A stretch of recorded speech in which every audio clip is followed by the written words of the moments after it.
Meus queridos e diletos irmãos, a paz do Senhor esteja convosco. Para mim é uma honra poder compartilhar da palavra de Deus a você. Estamos analisando o livro de Juízes neste quadro do Gênesis a Apocalipse. No conteúdo anterior, nós havíamos falado sobre o teste de Deus e o fracasso de Israel. Deus deixou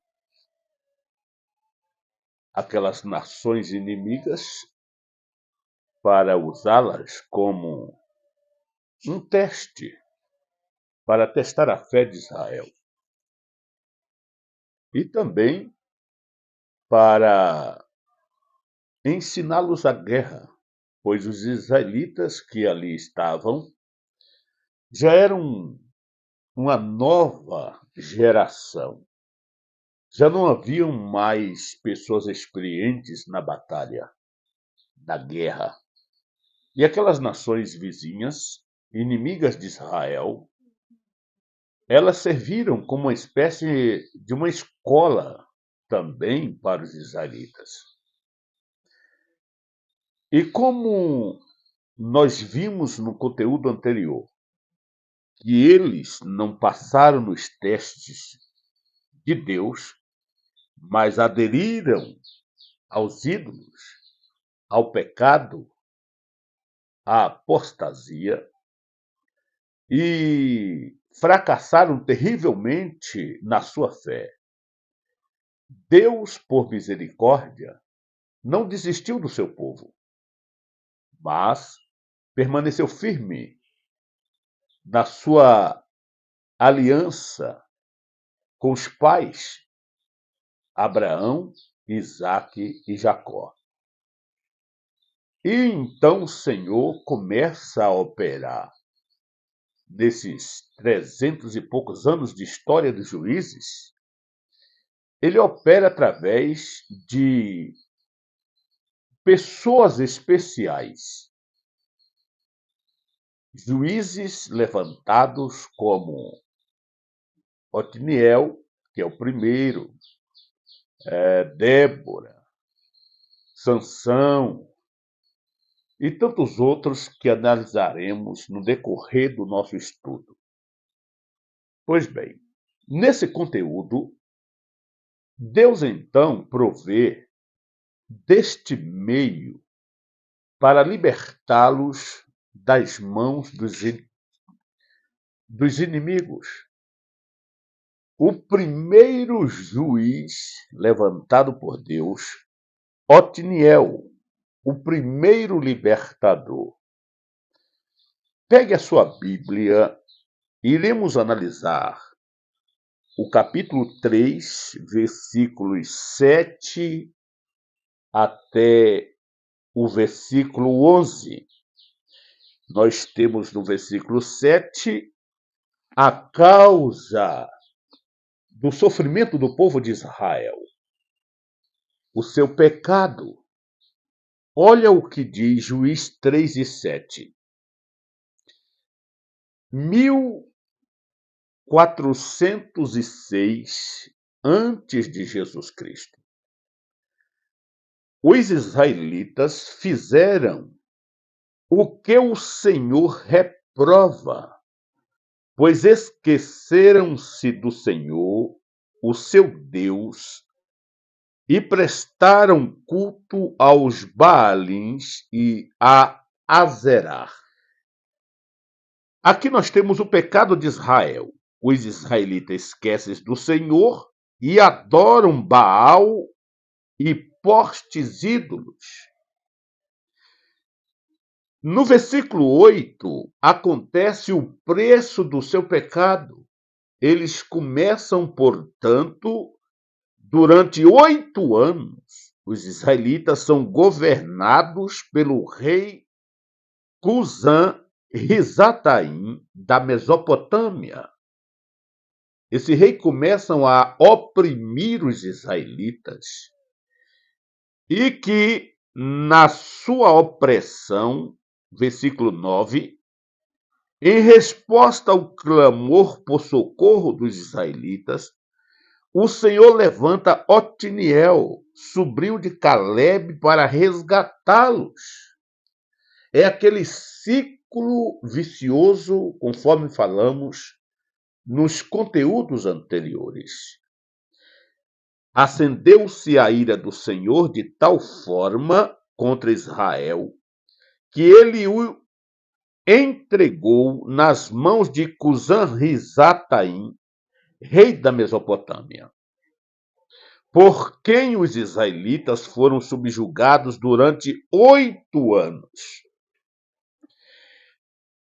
Israel, então, começa a suplicar a Deus, começa a orar a Deus, começam a buscar o Senhor onde foi que erraram.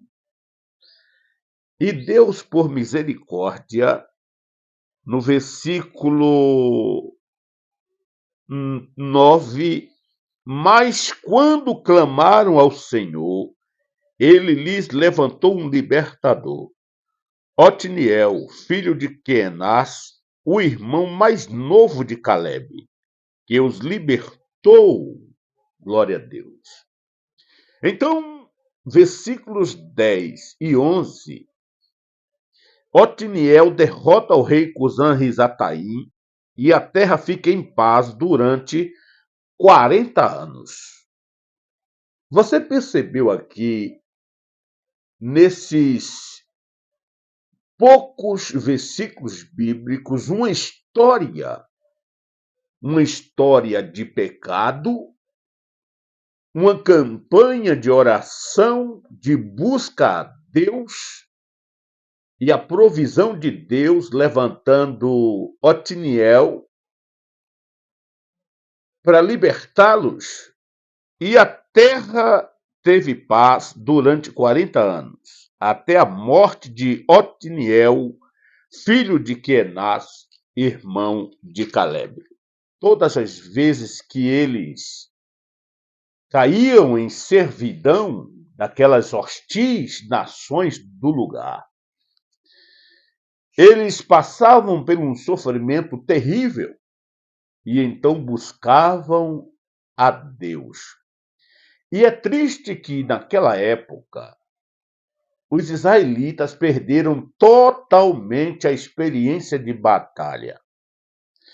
Por isso, Deus levantava em toda a nação um juiz, um libertador, esporadicamente, um aqui, outro lá, os irmãos de Israel. Por Esaú, os edonitas já eram uma nação organizada. Lá no Monte de Seir, os israelitas ainda estavam, tribos por tribos, morando em tendas, ainda não tinham, completamente falando, casas organizadas, construídas. Estavam ainda naquela fase de posse da sua terra. E como estavam fracassados, estavam, infelizmente, vulneráveis pelo seu pecado, pela sua desobediência, eles viviam como podiam, misturados, e graças a Deus que, mesmo em um momento de apostasia, o Senhor levantava esses libertadores por misericórdia e libertava o seu povo. Por isso que é importante a gente analisar Israel também da forma nacional, individual, mas também os remanescentes fiéis a Deus. Lembra que o tabernáculo, nessa ocasião, está lá em Siló? Lá estava instalado a casta sacerdotal. E aqueles sacerdotes fiéis da linhagem arônica estavam naquela região servindo ao Senhor. Mas a apostasia se percebe que atingiu de cheio até as práticas religiosas dentro de Israel. Até o sacerdócio se manchou. Mas Deus sempre tem um remanescente no meio do seu povo, que não se contamina. E com certeza, pela oração, pela intercessão desse remanescente, Deus sempre se aplacava da sua ira e mandava um libertador. Será assim em todos os momentos da história da humanidade. Inclusive, quando o Senhor vier buscar a igreja, vai apenas um remanescente? E quando ele vier para libertar Israel com a igreja, salvará de Israel apenas o remanescente. São aqueles que esperam acreditando, servindo, e é assim que Deus faz. Deus lhe abençoe. Compartilhe esta palavra. Deixe o seu comentário. Se cadastre em nosso canal. Dê um joinha. E assim nos motiva a continuar produzindo vídeos como este para abençoar sua vida e a vida de tantas outras pessoas que precisam da palavra de Deus. No próximo conteúdo, estaremos falando sobre o segundo libertador enviado por Deus para libertar Israel que, depois de 40 anos de paz, esqueceram dos sofrimentos. E acontece o quê? Quando você esquece da dor, você volta novamente a praticar aquelas mesmas coisas do passado. E eles começam então a pecar, a desobedecer e entrar pelo mesmo caminho pecaminoso. Mas desta vez, Deus levanta outro libertador chamado Eude.